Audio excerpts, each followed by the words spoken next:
meet at a very dangerous moment in our history and in the history of the world to address you on the subject of implications of a Zionist-Israeli attack on Iran, which now appears to be not only fairly certain, but also just around the corner. We say that Israel wants to attack Iran because Israel ultimately wants to rule the world.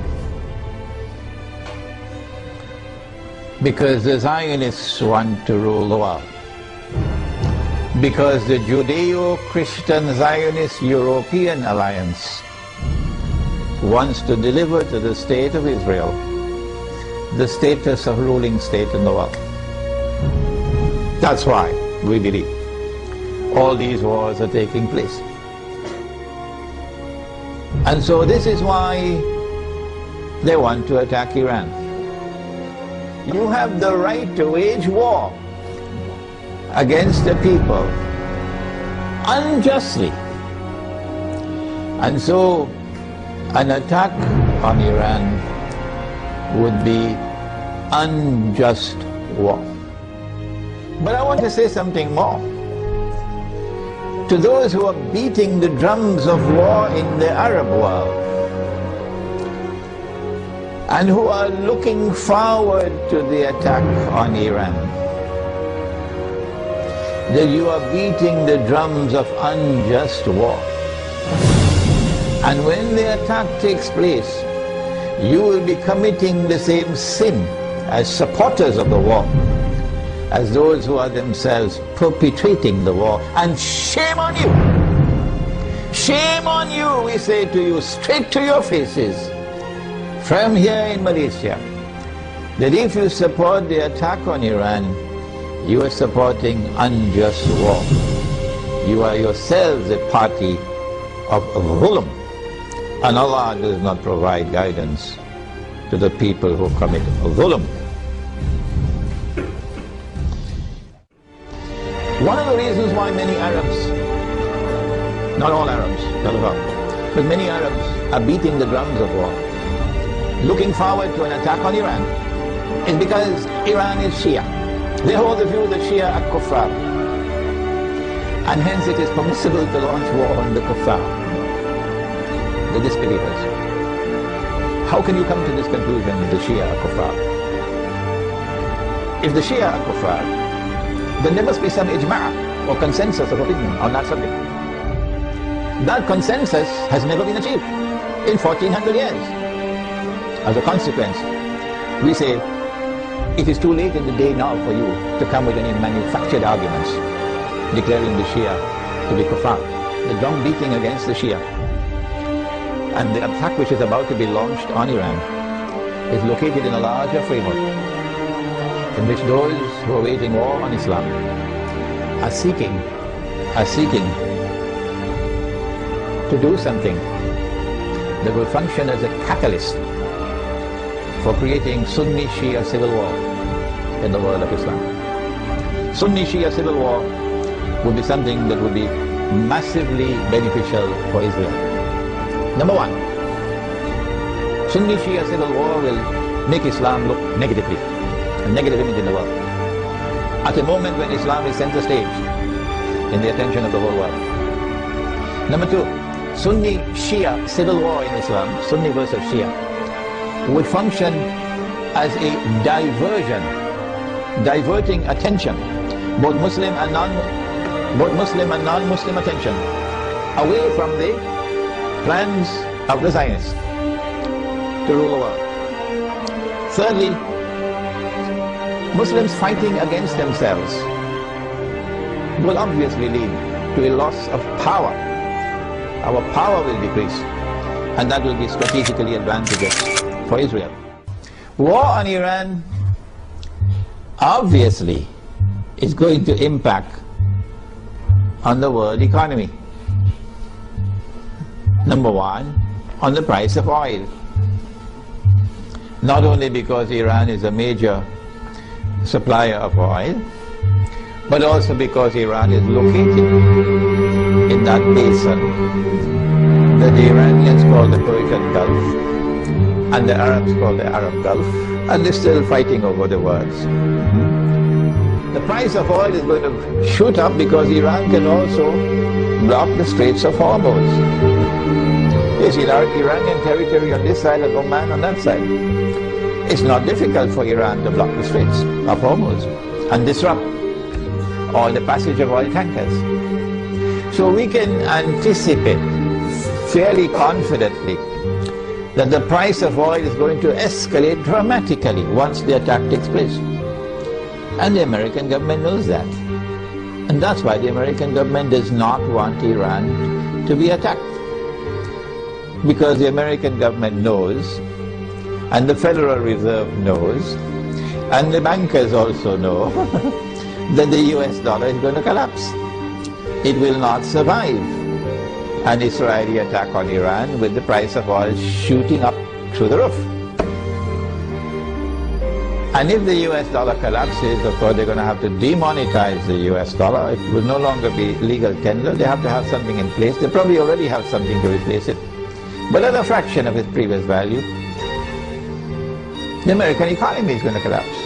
Large numbers of white Americans are going to lose their wealth. And many of them are going to be listening to this lecture. There's going to be chaos in the United States when the economy collapses. There can be riots in the United States, and they're already anticipating that. And so an attack on Iran would lead to economic, financial, and monetary consequences that will be disastrous for the US economy.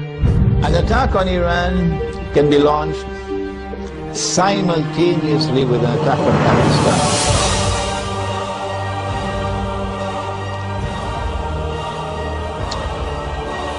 The purpose would be to eliminate Pakistan from the nuclear club. And it is time for Muslims around the world to recognize, including Muslims in Iran, that Israel's most strategic partner, most strategic ally in the world today, after the United States, is India, with Saudi Arabia neck and neck behind India. And so, not only must India be involved in the attack, but also when the attack takes place on Pakistan, and if it succeeds, then in the sequel it is India who must now control the region on Israel's behalf. The denuclearization of Pakistan and the breakup of Pakistan into bits and pieces will impact upon Muslims in the whole of that subcontinent in such a way as to bring about a state of demoralization and despair, and send shock waves to Muslims in the rest of the world. That one of the largest Muslim communities around the world, in India, Pakistan and Bangladesh, have now come under the foot of Hindu India. So India will rule the entire South Asia with NATO in control in Afghanistan for the United States of America. Israel will attack Iran in order to commence wars that she hopes will follow one after the other. As soon as Israel attacks Iran, the first implication is that Iran is going to attack Iraq. And Iran is strategically poised, advantageously poised, to attack the United States in Iraq. That Iran is also likely to attack Bahrain. And it should not be difficult for Iran to take Bahrain. Bahrain cannot stand up to an attack from Iran. Bahrain is just across the water from Iran. I am suggesting to you that Iran is going to attack and take Bahrain. And if and when Iran attacks and takes Bahrain, then there's a causeway between Bahrain and Saudi Arabia where you can drive back and forth. The road will be clear to Saudi Arabia. I am anticipating, and the Saudis probably already have their plans laid out very well, because they know what's going to happen. And Israel already knows what's going to happen. That they're then going to turn to the United States to invoke whatever secret agreements they have of defense. That the United States has to intervene in Saudi Arabia to protect Saudi Arabia from an attack from Iran. I think the Zionists in the US Congress will ensure, even though the US armed forces would not want to go in there, even though the Barak administration would not want to go into Saudi Arabia, the Zionists in the US Congress will ensure that American forces will have to enter into Saudi Arabia to face Iran. And they're setting a trap for the United States, so that the United States is going to be led to a situation where it's going to be facing defeat.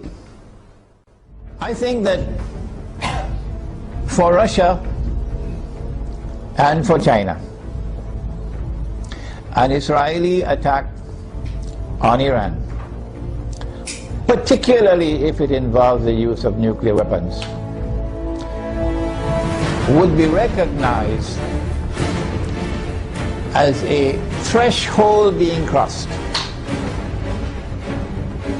And so long as you did not cross that threshold, Russia and China were prepared to go along and continue in the Security Council of the United Nations, for example, cooperating and collaborating where possible in managing the affairs of the world. But once you cross that threshold, the implication for Russia and China is that you have crossed the point of no return, and that an attack on Iran is now going to inevitably lead to World War.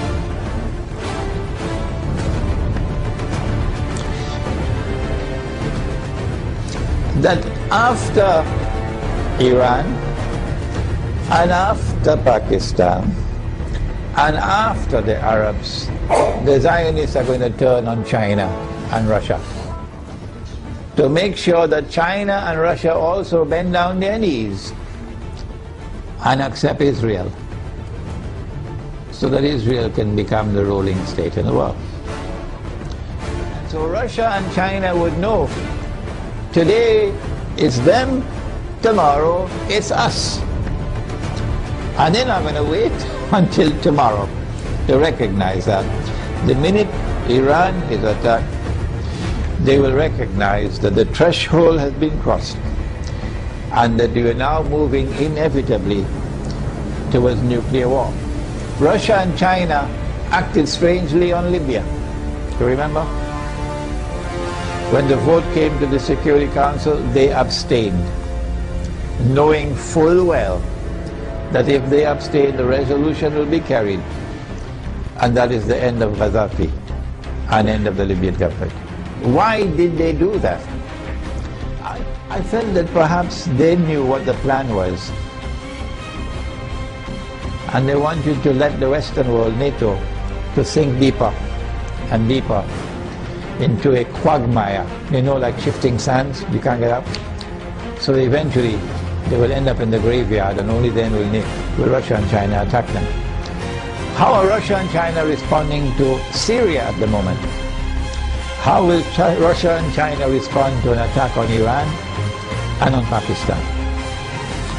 My understanding is that Russia and China are going to be quite different in the way they have behaved so far in international affairs. Quite different once the attack on Iran takes place.